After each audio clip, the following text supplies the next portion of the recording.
Ahoy there! I'm gonna try and do something a little different this time. So have you ever wondered why some gamers enjoy other games that other gamers don't? Yeah, me too.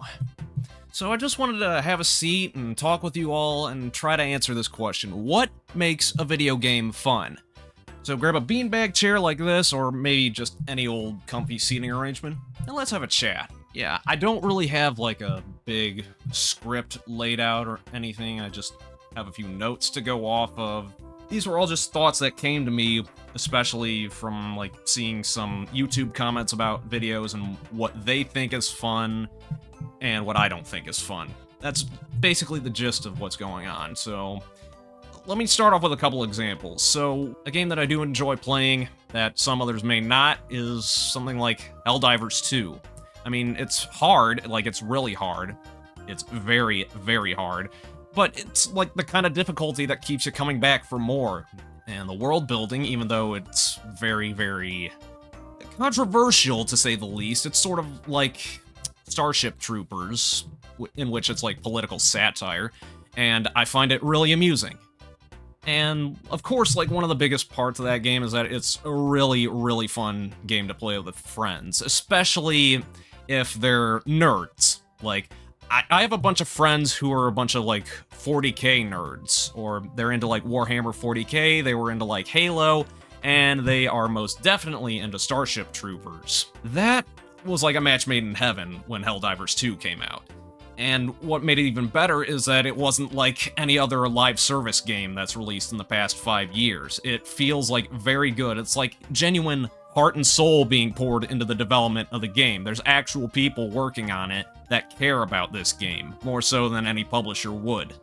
On the other hand, a game that I don't enjoy that others may do is something like Halo Infinite's multiplayer. I played that for a while back in 2021 when it came out, I think. So, the gameplay at its core is pretty good, and it felt better than Halo 5 did. It sure looked better than Halo 5, and, I mean, the multiplayer was also free. But that's pretty much where all my positives came to an end. The gameplay of Halo Infinite is very competitive, almost to a fault. So, like, the game is extremely sweaty, even in casual play.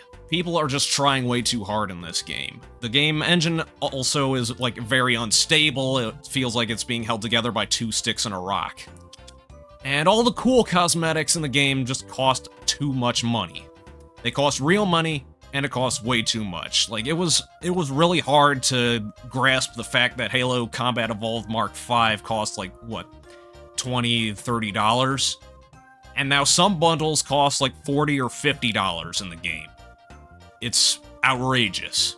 And because of all these issues that I just mentioned, including a few others, I guess, none of my friends who are into Halo actually want to play Halo Infinite, which is crazy because, like, I met some of my friends playing Halo Infinite, well, not Halo Infinite, but just Halo in general, and they don't want to play Halo Infinite. It's unfortunate.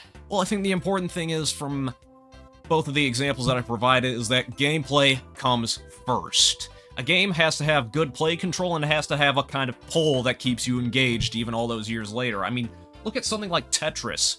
That game's over 40, 50, 60 years old at this point, and it's just a really simple, addictive puzzle game.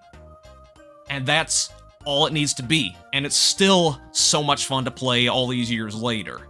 Tetris is way before my time, and I still love it. If some people enjoy some games and other people don't, so what does that mean exactly? Well, I think this is where we take a little page out of philosophy. Objective meaning it's rooted in fact, and subjective meaning rooted in personal opinion. So, a game can be well made, it can be regarded as one of the best games ever made, but not everyone's going to play it. The simple fact of life is that you can't please everyone. I always say that The Legend of Zelda Ocarina of Time is one of the greatest games ever made, period. But the thing is, I'm just not a big Zelda fan, and I don't really like playing it. Maybe there's just too much meat on the bones, or maybe I just don't understand how a Zelda game works. I don't know. That's a similar story for another game like Super Mario 64, or really any 3D Mario game. They're good games, they're very high quality, they're well made, but I just cannot stand playing them.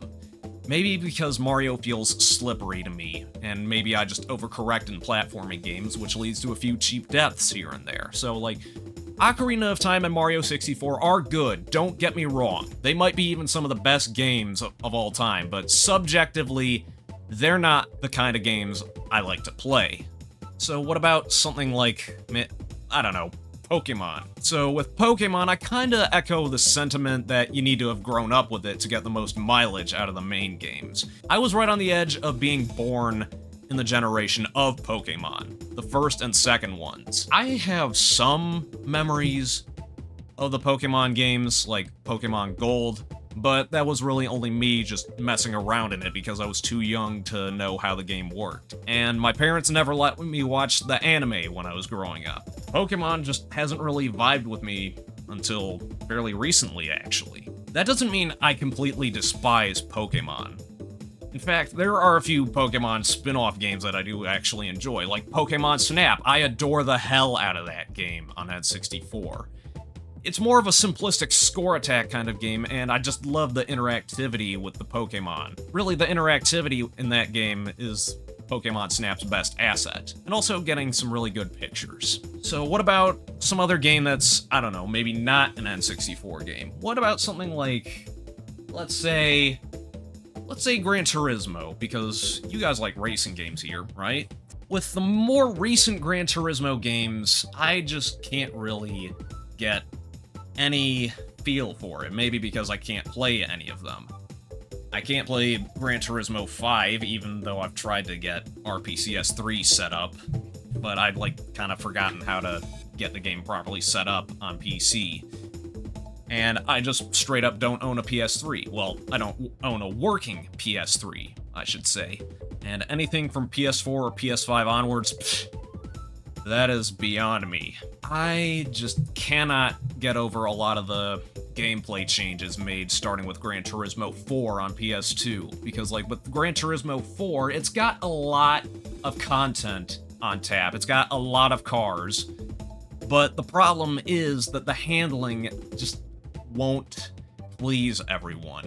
The handling model in that game is more realistic to a fault. There's a lot of people that do love Gran Turismo 4. I just can't really play it that much. I just don't really like playing it that much. The fact that you need something like a racing wheel to get the best enjoyment out of a game like Gran Turismo 4, it says a lot about how much the game changed. And then Gran Turismo Sport and Gran Turismo 7, they changed a lot of things that not everyone liked.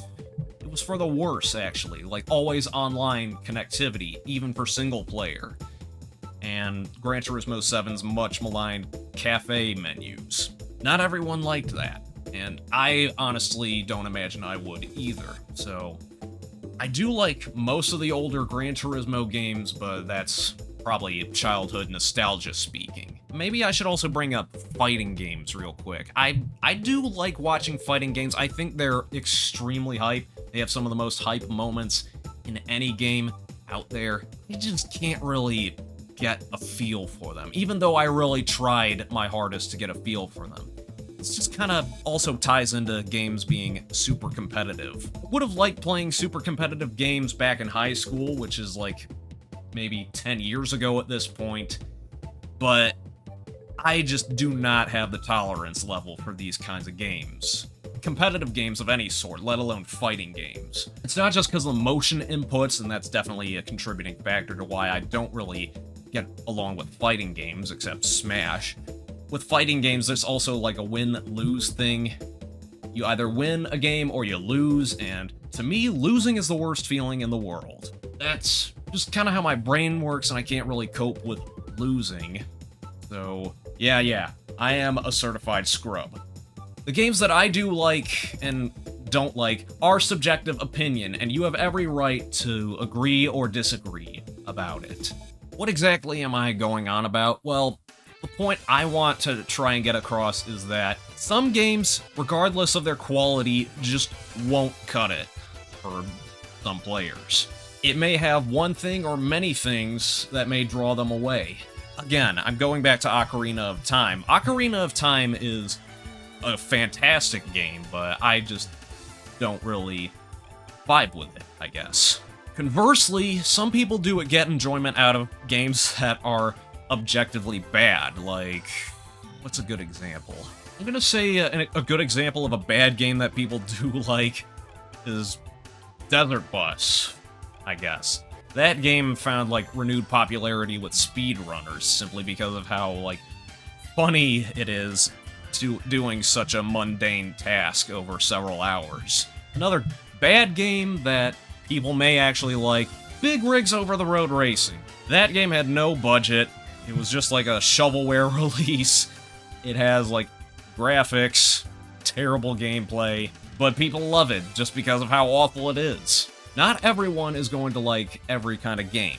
Yeah, I think I'll include, like, one more example, like Souls-like games. I cannot get behind Souls-like, even though people love Souls-like games. I can't really get behind games like Elden Ring or Demon's Souls or the like, because I do not like crippling levels of difficulty. And that's okay, because other people out there are masochists. They love that. They'll eat it up. Bottom line, a game that you find fun, and nobody can ever take that away from you. Even if it has, like, a bunch of flaws in it that many people don't like. If there's several parts of a game that people don't like, if there's an entire game people don't like, there's a chance that other people are going to like it for what it is. And that is okay. If that's fun to you, then by all means, have fun with it. I just hope that kind of clarifies this whole thing that I had going around. This whole idea that I had. Just know that I can't really get behind every game, but there are a lot of games out there that I do really, really find fun. Thank you for taking time out of your life to just sit back, maybe in a beanbag chair or whatever, and just talk about games. Talk about what makes this medium very fun. Or what doesn't make it fun. I don't know. So, what's an example of a game that you enjoy that others may not like? Or what's another example of a game that you don't like but others do like? I really want to hear your thoughts on this. So leave a comment, and I hope to get, like, a very good and, like, sort of constructive discussion out of this.